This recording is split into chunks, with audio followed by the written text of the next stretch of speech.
Hello and welcome to the OriginMD channel. Expecto Controlium. We are taking a look at the most controlling deck available in Amonkhet. There are many versions that can be run, including more aggressive variants.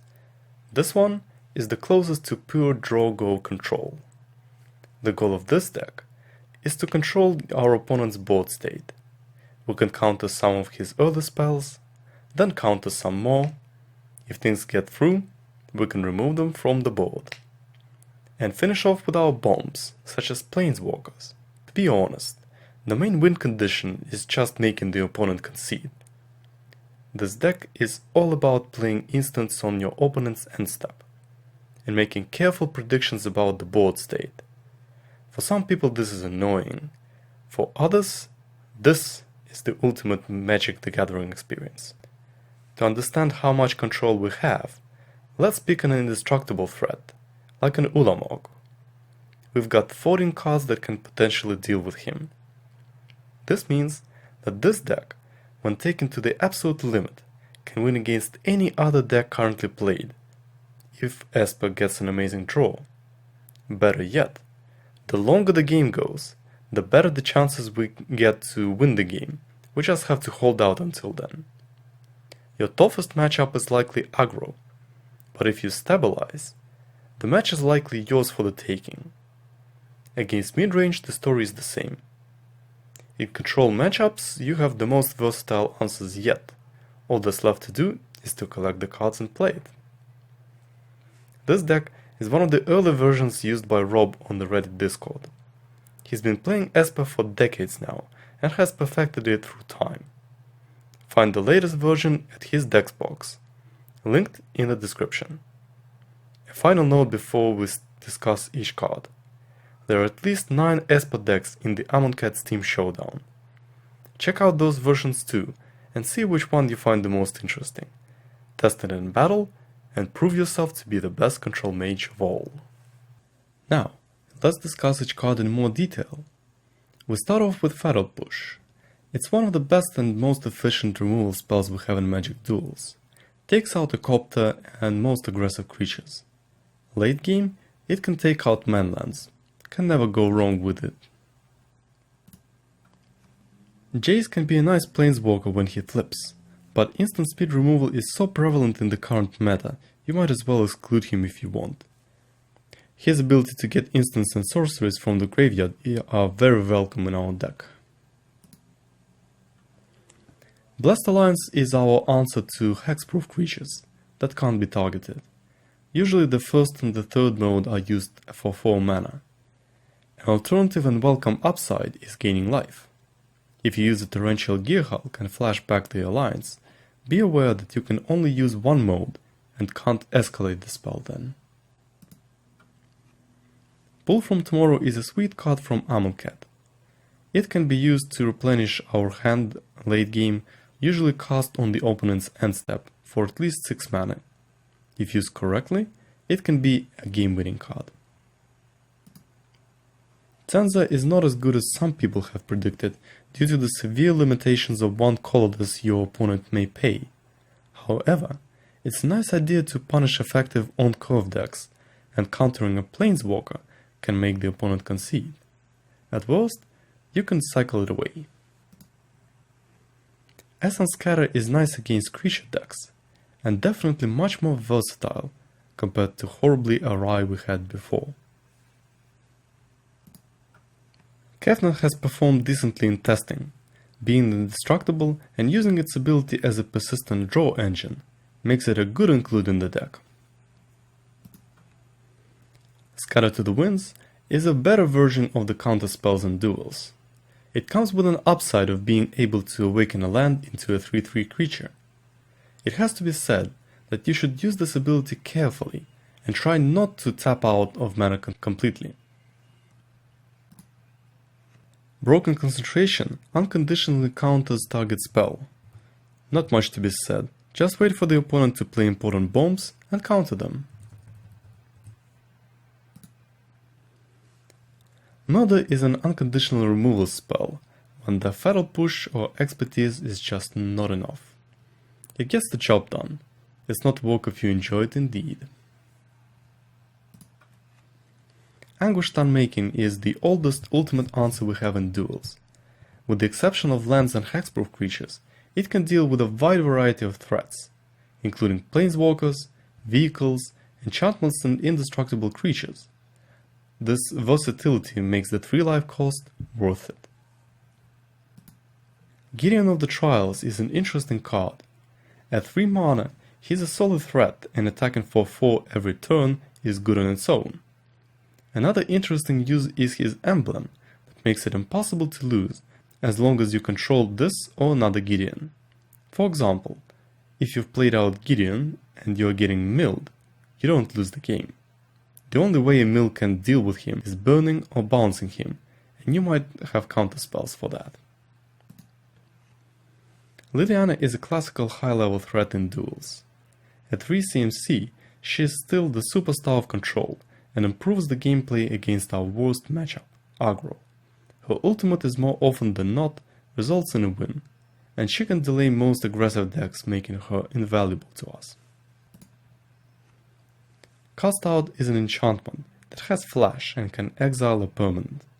A good solution against aggressive decks that use creatures that can come back from the graveyard, but can also be used versus planeswalkers before they use their ultimate.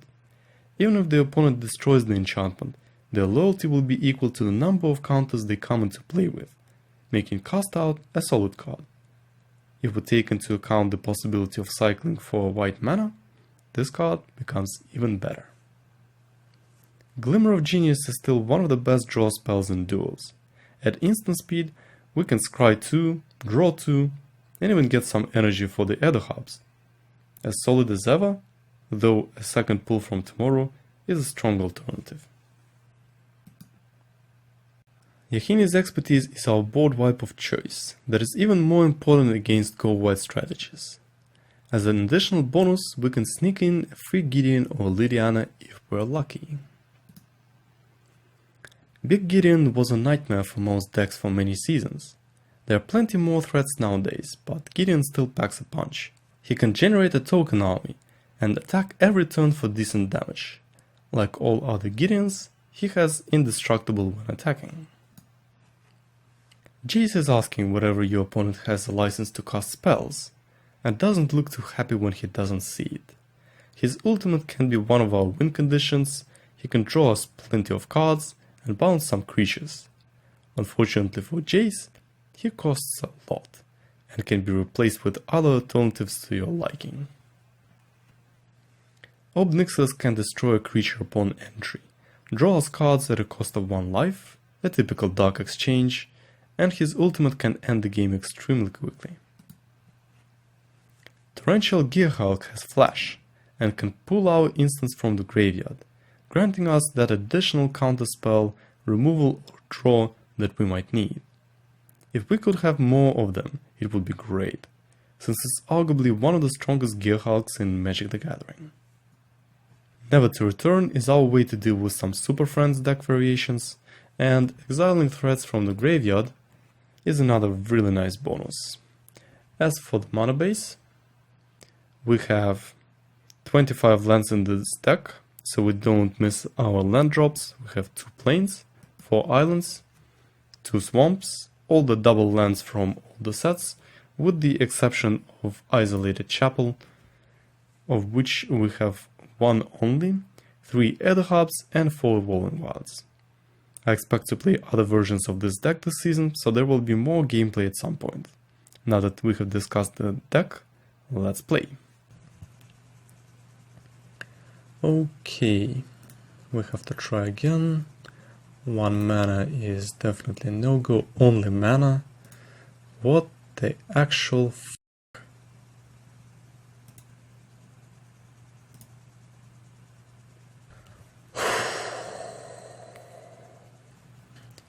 What are the chances of winning with a mulligan like this? Okay, always watching.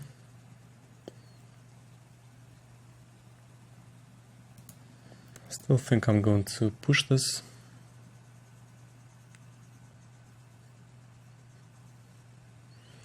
Right, we got ourselves an Essence Scatter, so let's see if he's going to cast out any creatures. And we need 1 more mana for Glimmer. Okay.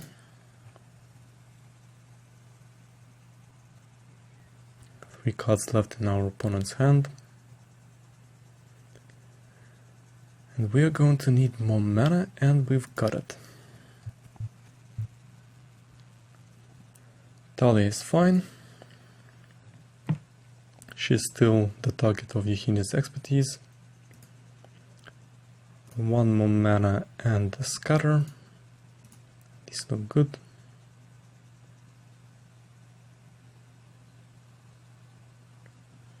Let's see, we have a cast out. We can cast out on the Always Watching, or we can cycle it, because he might have enchantment removal, so I'm guessing I will just wait, see what he's going to cast, whatever it's worth it to scatter. Wild Mysteries. Okay, that sounds like something that I can scatter away so that I don't get overwhelmed by tokens. I probably want to cycle away, cast out. Okay, pull from tomorrow, not too bad. Another land. Yeah, it's going to enter the battlefield tapped due to the Talia's ability. I think I'm going to take 4 more damage and just wait and see if he's going to play out any more creatures, because we only have 1 Yahenni's expertise. Okay, Lone Rider, excellent. And Talia's Lieutenant. So that means we won't be able to take out Talia here, at least with what we have right now. We are going to take 5, but at least we'll be able to take out those 2 creatures, so everything is not going that badly at the moment. Okay, 2 Yahenni's expertises.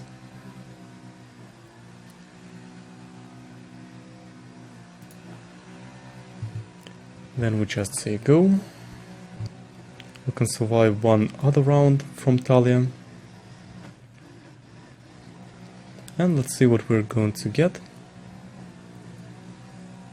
I do hope for some answer to either Always Watching or Talia. Alright, Murder is not too bad. Let's just say go. Alright. Still think I'm going to use the Murder here. Let's see if he's going to cast out anything else. No. Okay, Fatal Push is excellent. This means we are not going to be using the Yahenni's expertise at the moment. We're just going to be waiting and using the Fatal Push. Alright. Anything else? No. Excellent. This means we can use Pull from Tomorrow. We could also just play out Ob Nixilis and draw another card, and I think I'm going to do just that.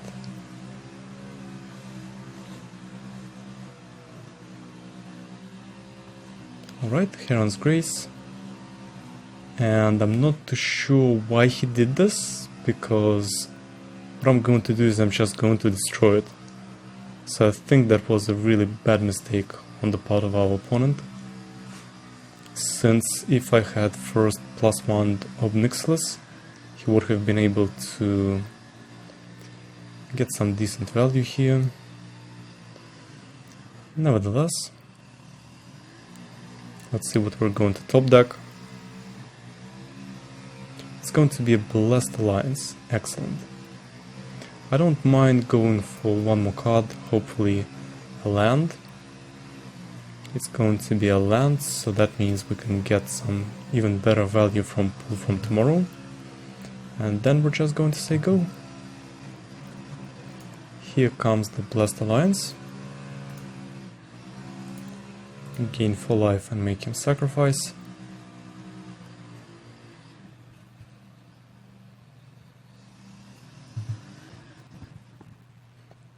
Okay, nothing else.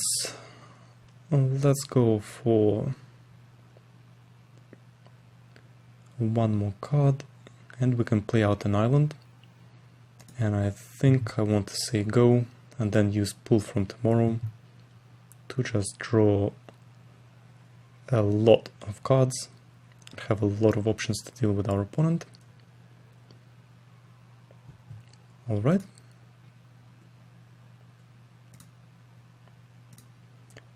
Let's get the sweet draw. And here are the lands that we're hiding here. Let's see, we actually have most of the colors that we need. I'm going to discard one of Evolving Wilds.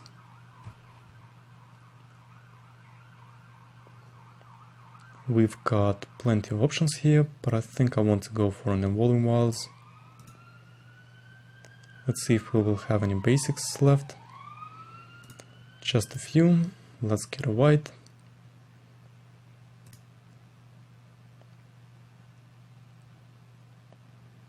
Okay, we've got ourselves a Gideon.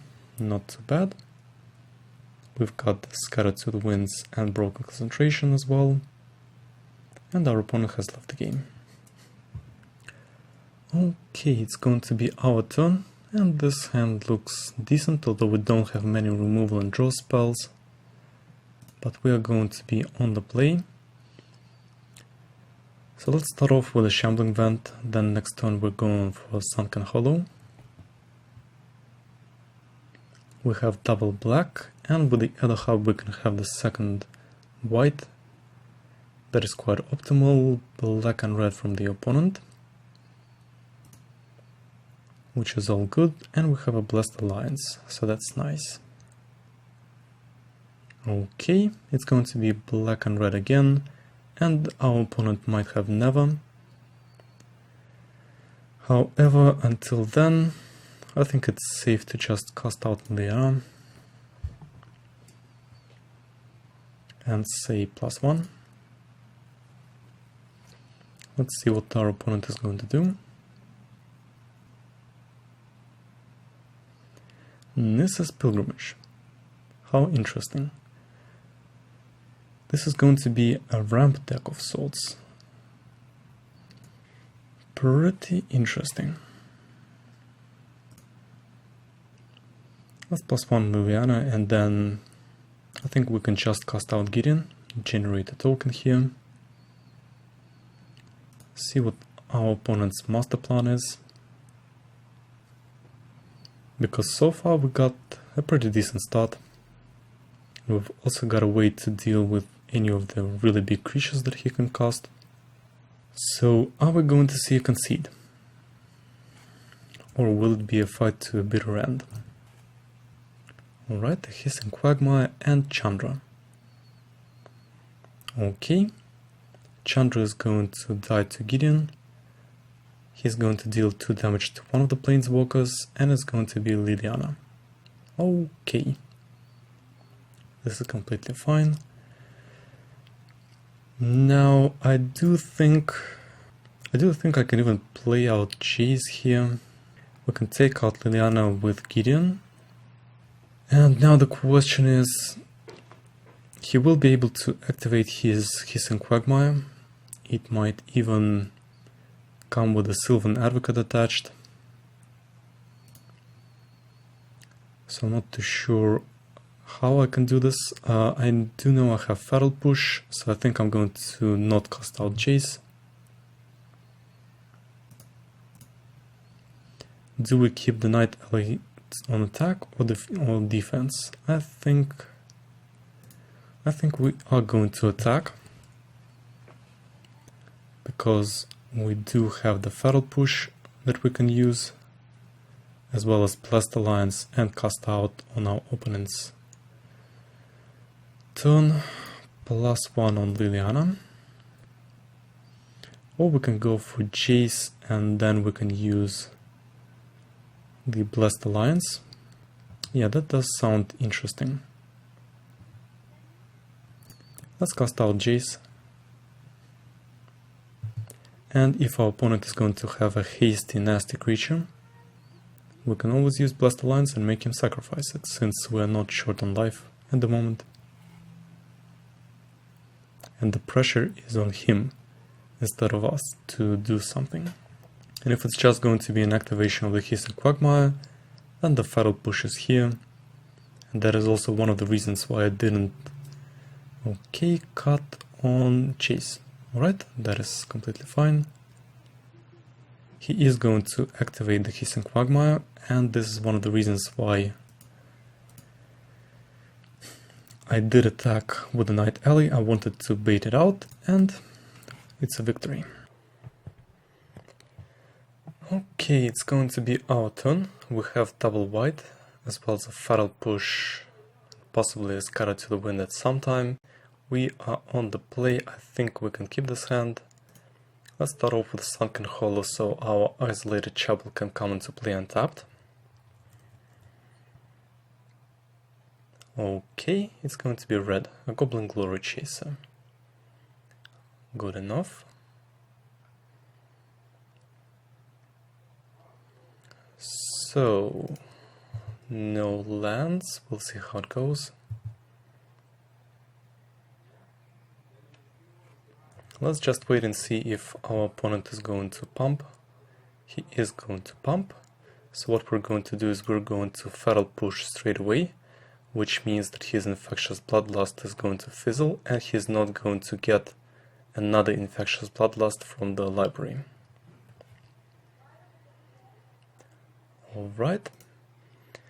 Now we have a choice. We can either go for Gideon, but if our opponent has some hasty creatures, then we might be in trouble. So it's a difficult call here. But okay, I don't think that he will have a 4/4. He might have something like a land to Hylian. But that would require him to have one more mana in hand and one of the Hylians, which I don't think is likely. Of course, it's a risk, since we cannot counter what our opponent has, and he has an Exquisite Firecraft. Alright, this can also work, but this all buys time for us. Alright, we have one more mana, and now we're just going to wait and see what our opponent is going to do.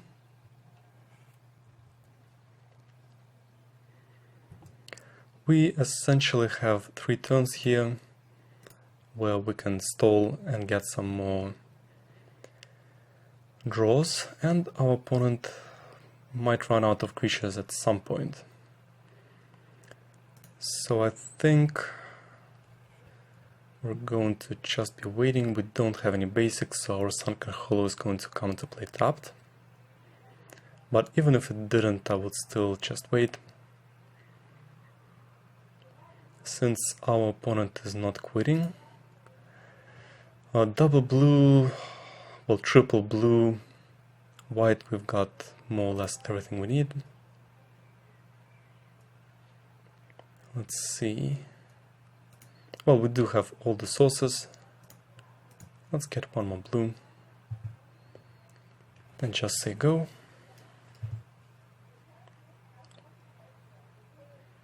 We want him to cast the spell at some point to counter it.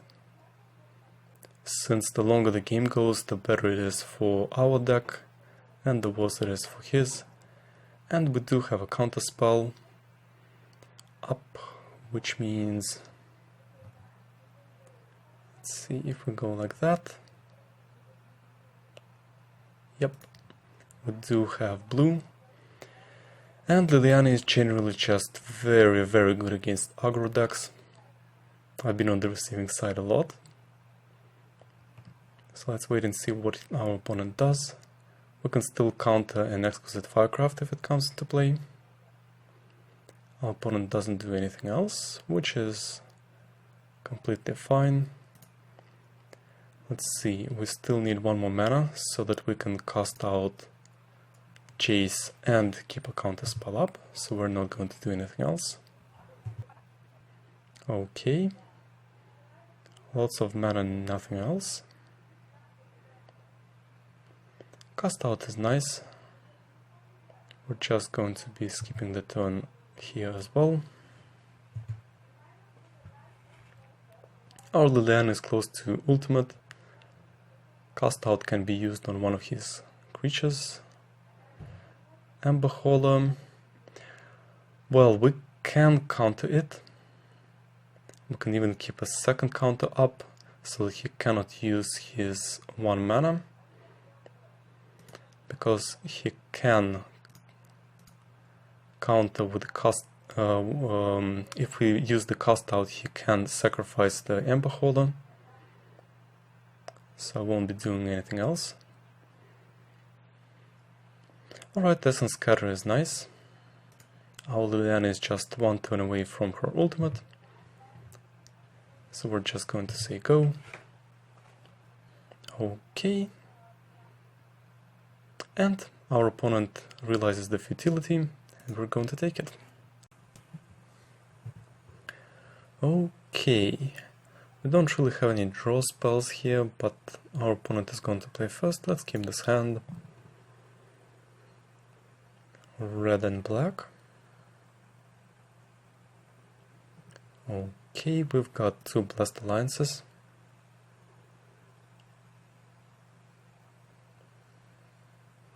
So we might want to get a white mana source next. Scrap his Scrounger. This is fine. This seems to be a good target for cast out. Okay, we got ourselves a Glacial Fortress.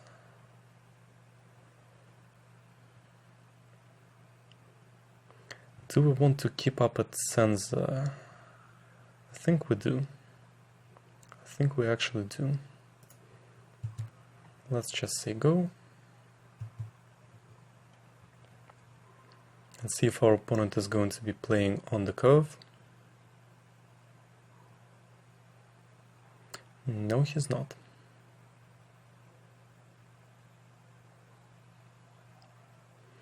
Do we make him sacrifice? I think not.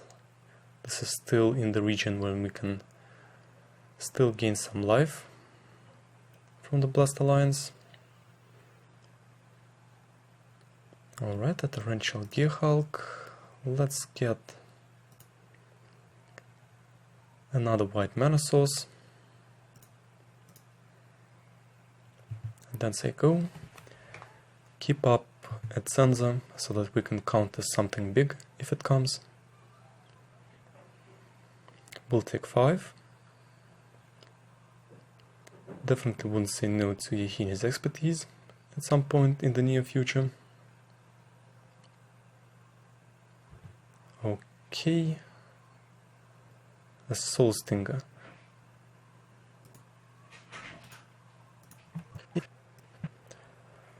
Alright, so we can cast out the Scrappy of Scrounger here.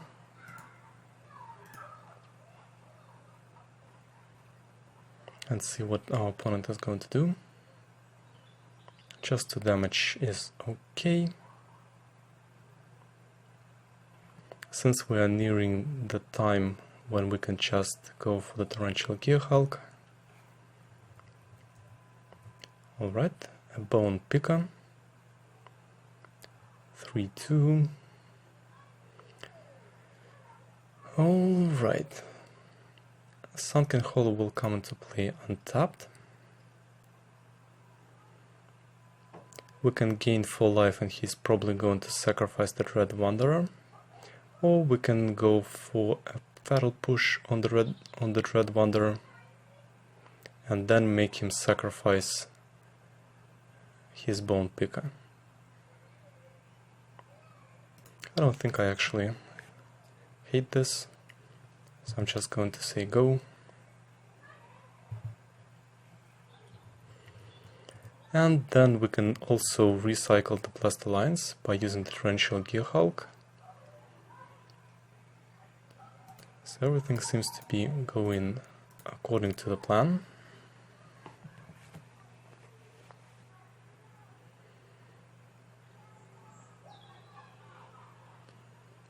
Let's see what our opponent does. He plays out a Grim Strider. Okay. This is fine too. Right, we got ourselves one more island. This is decent. We do have a few really good draw spells, and if he uses the Gear-Rich Sanitarium. Let's see, he uses the Cartouche of Ambition. Alright. Not something I see often. But this is fine too, because this way we can get a 2-for-1. 4 life to us. And minus the Grimstrider. He still can't get back his Scrappy Scrounger, and he's playing red and black that don't really have too many good ways of dealing with enchantments. Okay, we've got the Hub. So let's just wait for our opponent's turn. We can probably even just wait with the Torrential Gearhulk if he's not going to play out anything this turn.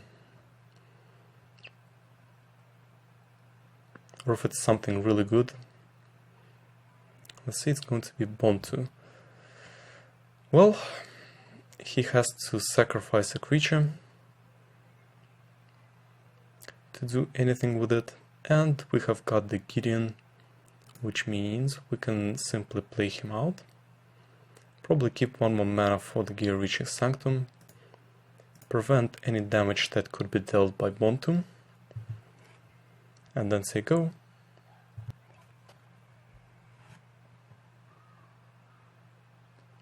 Now, Hazoret as well. Well. Looks like we'll need more cast outs. Anyway, for now he cannot really attack.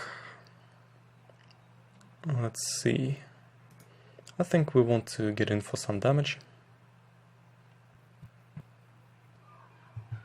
We still have the option of Torrential Gearhulk and making him sacrifice. He needs to play out something for 2, then sacrifice it if he's to attack. And he has 4 cards in his hand and he needs to have 1 or less. He can also discard and deal 2 damage to Gideon or to me. But that is going to take 3 mana. So I don't really see too many optimal plays. Let's see. It might be something that has a madness cost of 1 black or red. Instead it's going to be cut. Okay. Deals 2 damage directly to me. Can he redirect? I'm not even 100% sure. So let's go ahead and attack.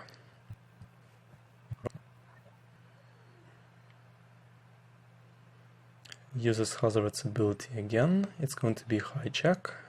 Alright. Next turn he might already be able to attack with his creatures. And he has redirected the damage to Gideon. So might as well just prevent any damage from Hazoret. And then say go.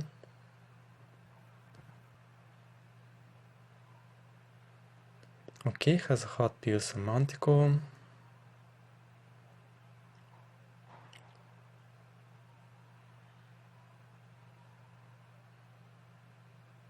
Deals damage to Gideon, which is fine.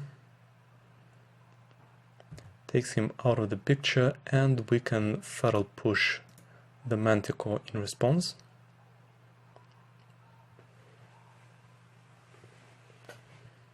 And all we have to do is wait for him to attack with the Torrential Gearhulk. I think for Censor we can just cycle it away, even on our turn, just to see what we're going to get.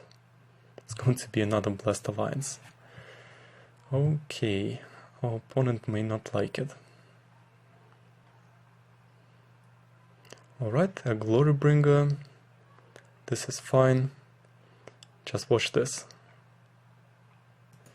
we go for a Torrential Gearhulk.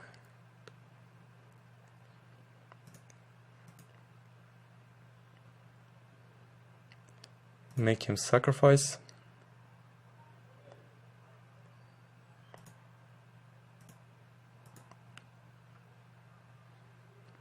Let's see which one he's going to sacrifice. I think he's going to sacrifice the Glorybringer, so we get to avoid the damage.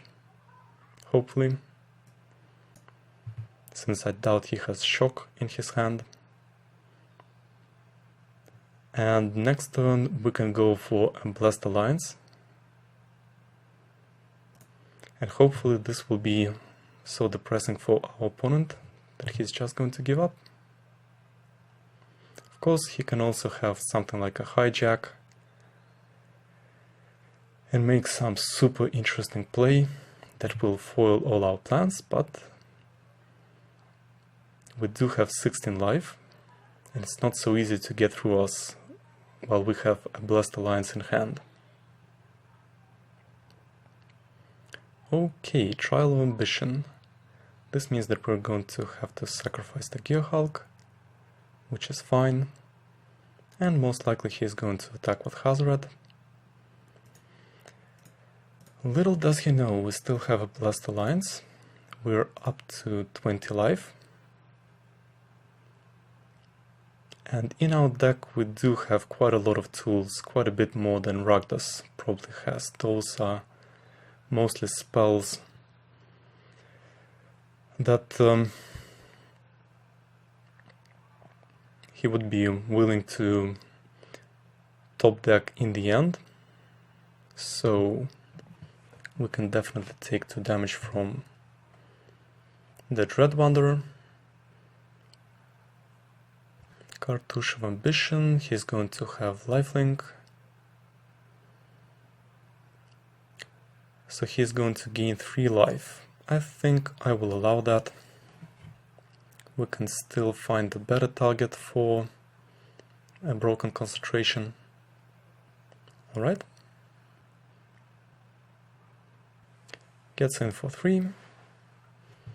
But I'm still willing to take even one more hit just to see if he's going to play out any more creatures that we can use Yahenni's expertise on.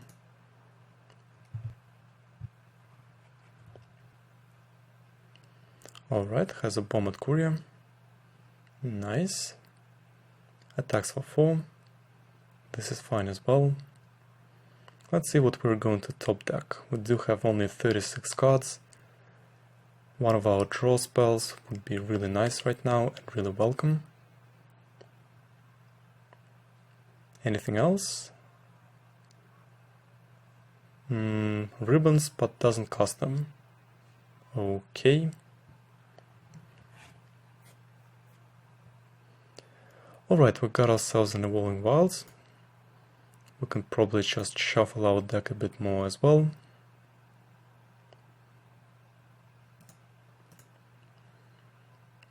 Let's go for Yahenni's expertise.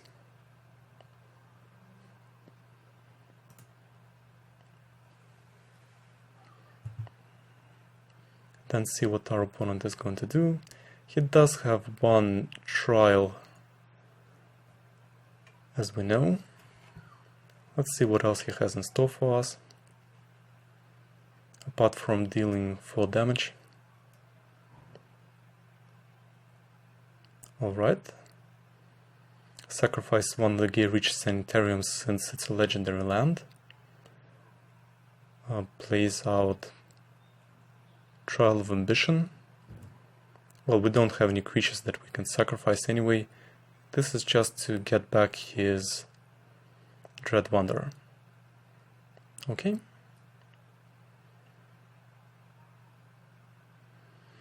Alright, finally we got the pull from tomorrow. So let's see how many lands do we have? 1, we have 4, 7, 8, 9. We can probably just draw 7 here. Just so we can cast out something like a Planeswalker on our turn.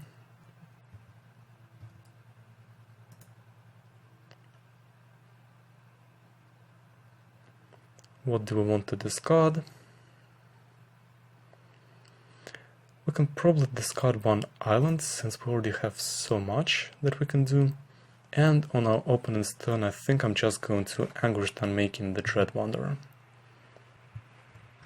Especially if he uses another cartouche. Okay. No more returning for you.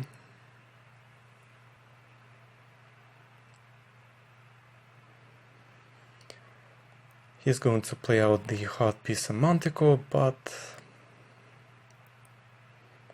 I'm just very unsure this is going to help our opponent. We can play out Yahenni's expertise into Kefnet.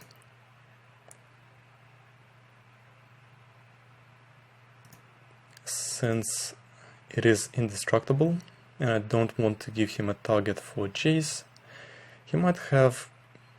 Well, he needs to play out a creature and then he needs to play out a cartouche to return the Trial of Ambition. Oh well, we have so much mana we can just cast out Jace without any problem and just say go. And we can start drawing cards of Kefnet. Okay, Broken Concentration. This. Anything else? It's going to be a Trial of Ambition. Let's say let's Broken Concentration that as well. No fun allowed. Will we see our opponent leave? Not yet, anyway. Okay, we got ourselves a Glimmer of Genius. We can probably convert our Jace even now. Let's discard the Swamp, since we can use the Evolving Wilds to pull out the lands that we might have left here. And if there aren't any basics, we're also not going to suffer much. We can even gain some additional life in case our opponent has something spectacular with ribbons, like double damage, insult into ribbons. So we're just going to gain 4.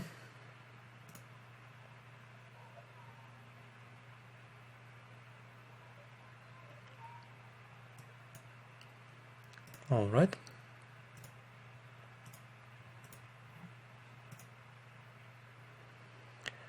And now we can start drawing cards from Kefnet and from the Glimmer of Genius. Alright. We get to discard the Drowned Catacomb. He plays out Emberhorn Minotaur. Alright. Let's first go for a Glimmer. Fatal Push. Seems nice. Let's get it. Let's use Kefnet's ability here. Draw 1. And we won't be returning anything.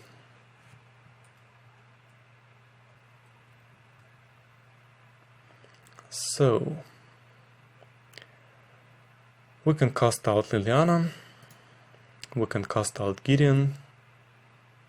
And I expect our opponent is just going to say it's time to bail.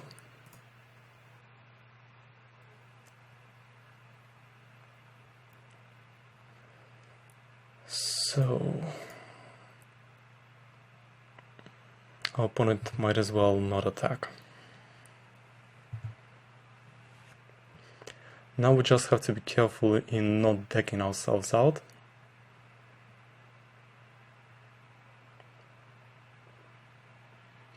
Maybe that's our opponent's plan. We can discard the Prairie stream. We can even return an island to our hand, since this will allow us to have more cards to discard of the Gear Reach Sanctum. We've got approximately 8 turns until the end. And his ribbons needs to reach a horrifying level. He needs too much, perhaps. With this board state, it is quite difficult to survive. Now that we have reached this stage, he would need something absolutely amazing to make a difference here. Even if he has something like a Glory Bringer, we have the Essence Scatter.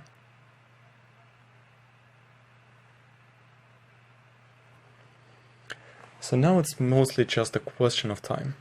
Okay, our opponent has the mana, but he cannot get any of his creatures back since we have the Scrappy Scrounger and the Dread Wanderer, as well as the Hot Piece and Manticore in the exile.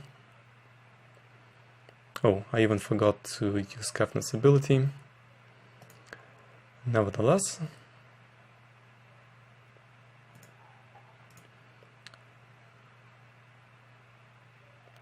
alright, cannot do it so fast.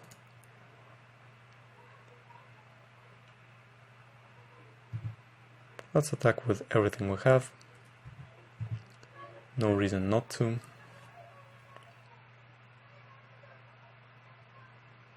Take 7. Then we can just say go.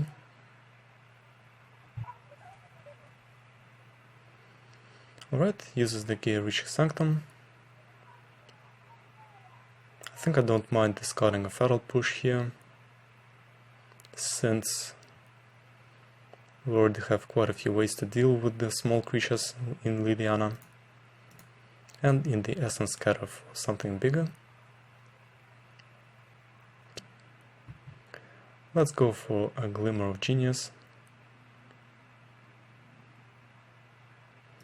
Alright, I think I like both of these cards.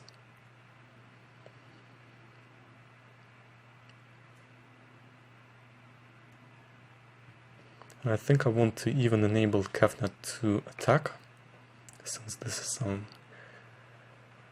valuable material here.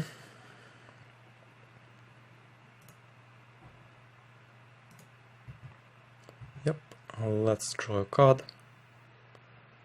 Get one of the islands. Let's draw another. And get one more island. And all of that just means that we can get rid of his Emberhorn Minotaur, activate Gideon, and attack for lethal. Good game.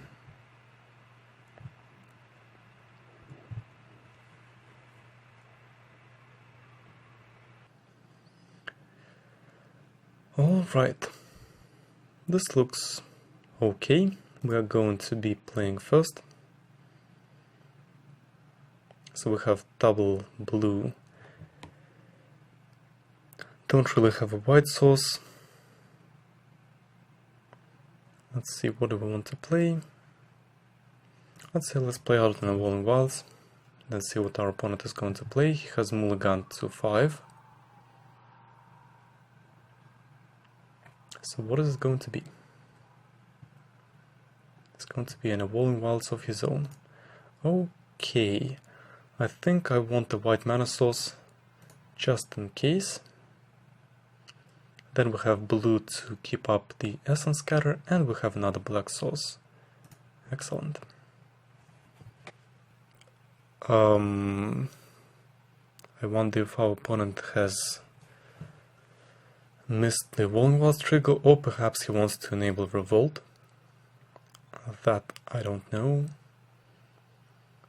So, turn 3. Well, we do have a Swamp that we can play, so I think might as well keep up the Broken Concentration too. No Revolt. Grabs a blue mana source, so at the very least he has 3 mana sources. Add a hub and nothing. Okay, we will have the Swamp, and we're going to cast out the Glimmer of Genius at the end of our opponent's turn, unless he does something that will require us to use any of our counter spells. Cathartic Reunion, okay. Oh, come on, I wanted the Cathartic Reunion. If you counter the Cathartic Reunion, then he is actually going to lose the Calculated Dismissal. Okay. He has a counterspell, perhaps not the best one, but still a counterspell. I just wonder if this is going to be enough. Alright, what are we missing? We're missing second white. Let's get it. Another Walling Wilds, also not too bad, it helps us thin out our deck. Okay, doesn't do anything else. Lets us pull an island. So let's just say go. Glimmer of Genius. Do we Broken Concentration this? I think not. I think we wait until the Cathartic Reunion that he has shown is going to hit the board. Or perhaps this is going to be some mill. This might be a fog mill. So might as well just keep the Broken Concentration for it. No need to deal with one of the small spells that is going to draw him something. I guess those are dead cards against the Fog Mill. Let's see. Yep, we can Essence Scatter this guy. Still keep up enough for Broken Concentration.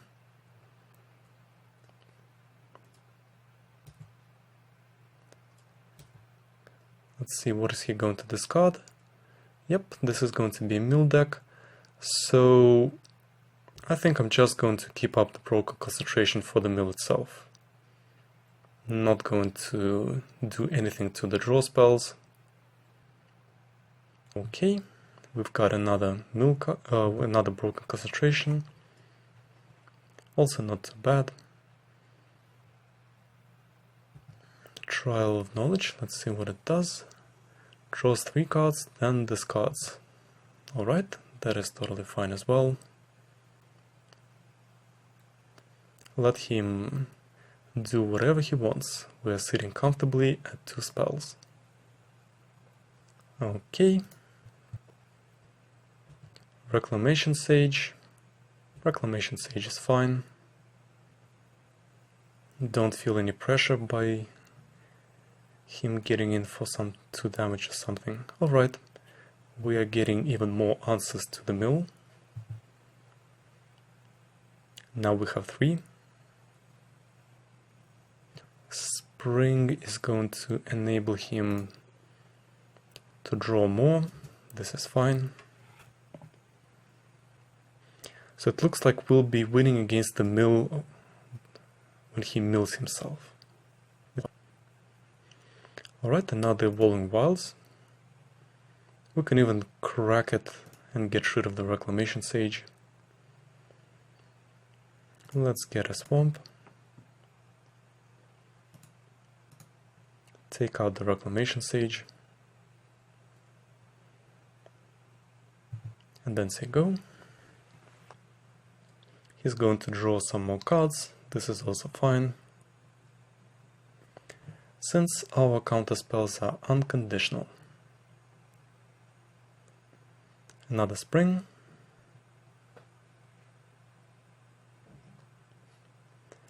And another Spring.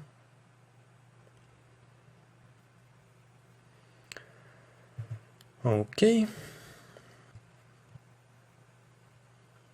Sphinx's Tutelage number 1.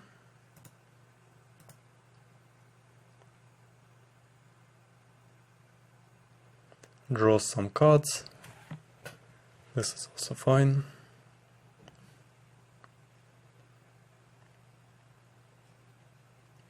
Plays out another Sphinx's Tutelage.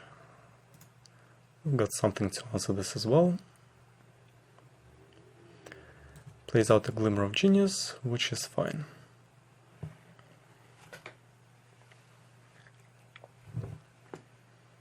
Okay, and that was enough